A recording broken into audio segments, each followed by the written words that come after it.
Good afternoon and welcome to Monday's edition of the Warrior Daily. I'm Cameron Weidenfeller, joined by women's basketball head coach Carrie Lohr.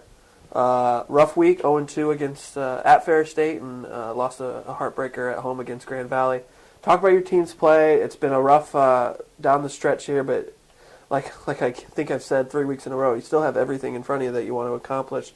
Talk about your team's play this past week. You know, certainly we're really disappointed that we weren't able to at least close out on one of those. Mm-hmm. But I think the thing that, we have to remember, and our players have to remember, that the first go-around for us through the league was really tight. Mm-hmm. We were able to close out Ferris in a single-digit game, Grand Valley, last-second shot. Yep. And really our wins on the road at Hillsdale, at Findlay, were pretty much the same. Yep. So we were very fortunate to come out on top. The one thing that I thought that we were pretty good at was closing people out under mm-hmm. pressure, and for some reason it looks like we've maybe lost some confidence there. But in the same breath, gosh, the GLIAC is so competitive. I mean, we're human. Yep. They're great basketball teams. Mm-hmm. They gave us a great run the first go-around, and we knew it was going to be tough. Mm-hmm. I want to talk a little bit about that last defensive possession against Grand Valley. Up 3, coming down with under 20 seconds to play. Crandall had the ball correct at the top of the key. She drove. It looked like they were going for the tie. Yep. Talk a little bit about what you told your team coming down, and give us a little breakdown on that defensive possession. Yeah, well, just prior to that, we had had 2 back-to-back turnovers under a minute, and so those were really critical because we were at up 2, and that was got us off balance a little bit, because that really was our things that we feel like we can do is close out. Yeah. So we had 2 turnovers under a minute, and we're still up by 2 actually. Yeah. And it ends up being their ball. Right. They had hit, I think, 5 to 6 threes in the second half. The message was to the team was, no threes and no foul. Mm-hmm. And if they get us in a situation where we knew Crandall was going to probably be the go-to mm-hmm. to back it down, if we were able to stop her, we didn't think that going out and doubling down was going to help us because they were going to kick it to a 3-point mm-hmm. shooter. So we were going to weather the storm, no threes, no foul, and if they make one, we'll play them in overtime. We're ready to go. We felt confident about our inside game, and we thought we had probably not wore them out, but had them in a better spot. Yep. Yeah, and we were at home, so no threes and no foul. And if they got the 2, they got the 2.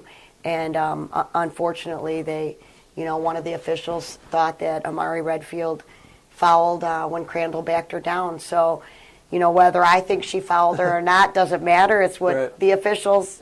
So if he said he thought it was a foul, then we've got to play with it. But that was really the mindset. Knowing that they're going to go to their go-to.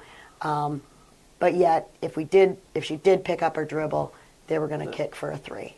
And then Crandall converted the 3-point play, and we were unable to get a shot up at the rim at the end of regulation. Yeah, and that part of it was really frustrating. You just want a chance. Yeah, we just want a chance, and it was spooky how it was very similar to the Grand Valley game at Grand Valley. It was all the way through. It was a mirror image. They have a foul to give, so now we have it in front of their bench. I get it. I say we're going to get it in front of our bench, and I know we can run something and get it inside and get a shot off. Mm-hmm. And we were able to get it with 3 seconds right in front of our bench. I felt like we had it where we wanted it. Right. If they were probably going to double Sharita. Definitely. If they double her from behind, give her the ball. If they put somebody in front and somebody behind her, take it to the rim yourself. Yep. And we didn't execute it. Didn't get to that. We didn't get to that point. So, certainly a disappointing loss, and that's not anybody's fault down the stretch. We always look at that. We probably shouldn't have been in that situation anyway. So. You mentioned Imari Redfield, your one senior. We're going to be honored before the Lake Superior game on Thursday. Talk about what she's meant to this program since transferring in a couple years ago. Imari has really been such an X factor for us and really getting us through a lot of those wins. I mean, I don't know if she realizes it or not, but I really think she's the X factor. I think she's the one who gets us over the hump day in, day out. And, I think the end of the season is probably, getting to her a little bit as far as it's the end of the season and this is it. But, boy, we really need her to stay strong and stay focused because I think she's the difference maker for our program. She's had a pretty solid year. I would be surprised if she didn't get some postseason attention from the GLIAC. I think that's coming her way. I hope so.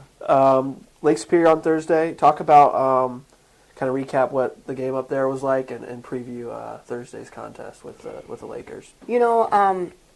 Their record does not reflect how tough they're playing, how well they get after it.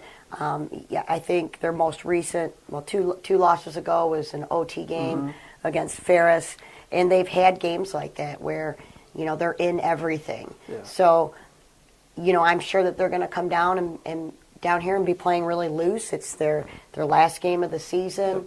We're going to regroup. We're going to be ready, and I really feel confident that we can finish the season strong. And with a win, you get that number one seed. I mean, that's got to be a goal there too, right? Absolutely. But we need to maybe not even talk about that, and just worry about Lake Superior coming in and being ready for us. All right. Thanks for the time, Coach. So, thank you.